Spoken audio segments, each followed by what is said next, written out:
We once looked to the future with hope. We dreamed of flying cars and cities in the clouds.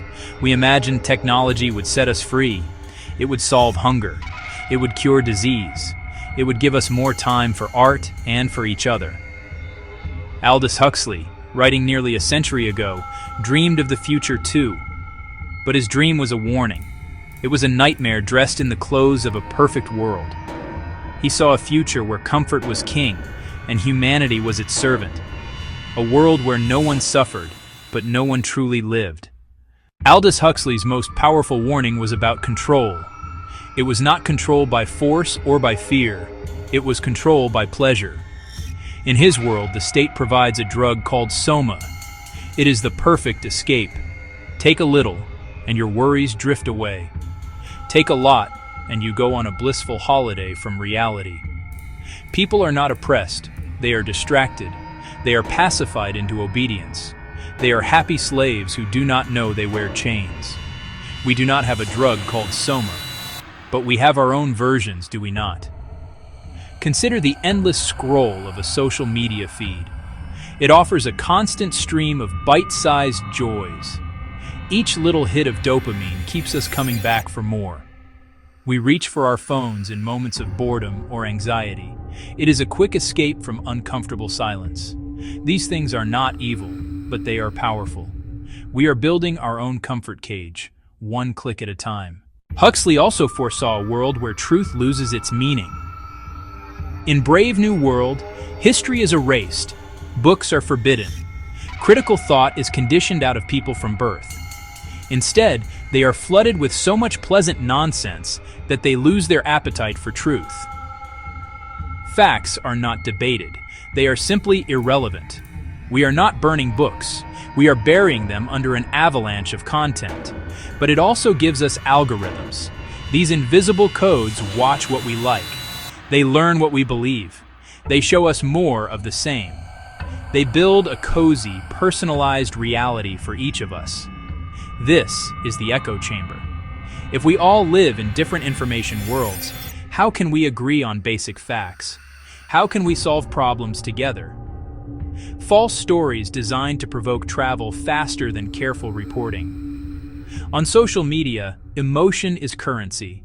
Outrage gets more clicks than nuance. We are conditioned by the headlines and memes that flash before our eyes hundreds of times a day. The effect is eerily similar. Critical thought requires effort. It requires patience. It requires the humility to accept that we might be wrong. In Huxley's vision, the very idea of family is obsolete. It is a dirty word. Humans are no longer born. They are decanted in laboratories. The bonds between parent and child do not exist. Relationships are fleeting and superficial. Everyone belongs to everyone else is a primary social rule. This is not done out of cruelty. It is done for stability. We have not abolished the family, not even close. But are we seeing the threads of deep connection begin to fray? The phone at the dinner table has become a common sight. It acts as a barrier to real conversation. These are useful tools, but they lack the warmth and nuance of a face-to-face talk. Social media allows us to have thousands of friends. We collect them like badges. But how many of these are deep, meaningful connections? How many would we call in a moment of crisis? We lose the practice of empathy that comes from looking someone in the eye. We lose the patience required to listen to a long story. The family and deep friendships are the schools where we learn to be human. If we neglect them, we risk forgetting the curriculum. Huxley was not against science. He was in awe of its power. His warning was about science without a conscience. In Brave New World, biology is destiny. Humans are engineered in hatcheries, chemically and psychologically conditioned for predetermined roles. Alphas, intelligent leaders. Epsilons, simple workers. Today we stand at the dawn of a similar power, not decanting humans in bottles, yet. Gene editing like CRISPR could eliminate genetic disease, but it could be used to select traits. The door opens to designer babies, where the wealthy buy biological advantages, a genetic caste system. Algorithms decide job interviews. They decide loan approvals. They can influence prison sentences. Built by humans, trained on human data. They inherit hidden biases and scale them. Our future's shaped by black box systems we can't understand or appeal. Science and tech are amplifiers of our values. If we value human dignity, freedom, and justice, our tools can help build a more just world. In the world Huxley built, traditional morality is gone. Courage, compassion, sacrifice. There is nothing to be courageous about in a world without danger. Their lives are so smooth, so free of friction, that they never develop a moral muscle. Our world is far from frictionless, but we are building systems that shield many of us from it. It is easy to be cruel behind the anonymity of a username. People say things online they would never dare to someone's face. When our interactions are flattened into text on a screen, we lose vital human cues. This makes it easier to dehumanize them. This is a slow, quiet danger. It is the erosion of the soil in which kindness grows. Huxley's characters avoided tragedy and preferred the feelies, all sensation and no thought. We must ask if we are making a similar choice. Are we choosing easy sensation over the difficult, essential work of being a moral human being? Even in the suffocating perfection of Huxley's world, the human spirit flickers. The savage, John, who grew up outside the system, is horrified. He craves real art, real passion, even real pain. He quotes Shakespeare. He demands the right to be unhappy. His rebellion is tragic and ultimately fails.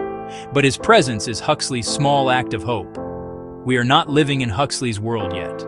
We have learned some lessons. The global conversation about data privacy is one such rebellion.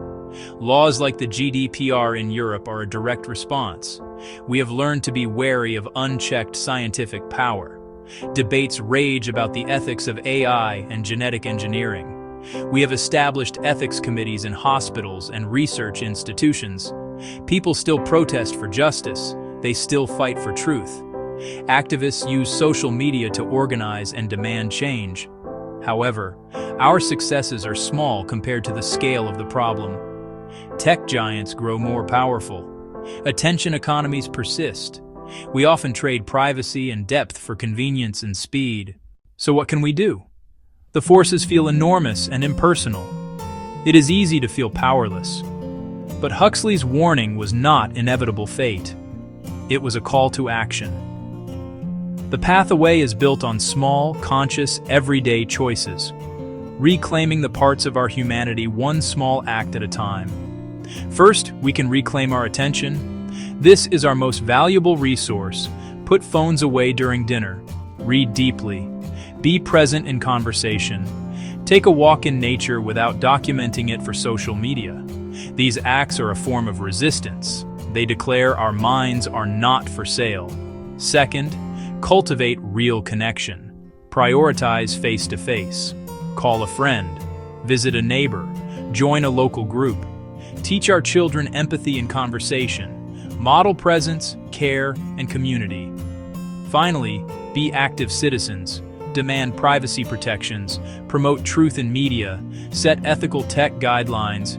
Teach media literacy, and support the arts and humanities, the food of the soul. Aldous Huxley did not write Brave New World to tell us our future. He wrote it to warn us about a possible future. His world is not one of jackboots and barbed wire. It is a world of smiles, comfort, boundless pleasure. The cage is comfortable. The chains are made of our own desires for an easy life. The road to his dystopia is paved with good intentions and convenient technologies, a gentle slope we can slide without noticing. We stand today in a place of immense power and immense peril. They can cure diseases, solve ancient problems, unlock creativity. Technology is not the enemy. The enemy is our own complacency. The enemy is a lack of vigilance. The enemy is the willingness to trade our freedom, our capacity for love, our search for truth, for effortless, unthinking contentment. This is the bargain Huxley's world made, and it is a bargain we are offered every single day. The choice, ultimately, is ours. It is not a single choice on a single day. It is a million small choices made every day. Read a book. Have an honest conversation. Question what we are told. Value truth over comfort. Empathy over efficiency. It requires courage. It requires wisdom. And most of all, it requires care. Care for our truth. Care for our connections. Care for the fragile, precious spirit that makes us who we are. The future is not yet written. Let us write a better one.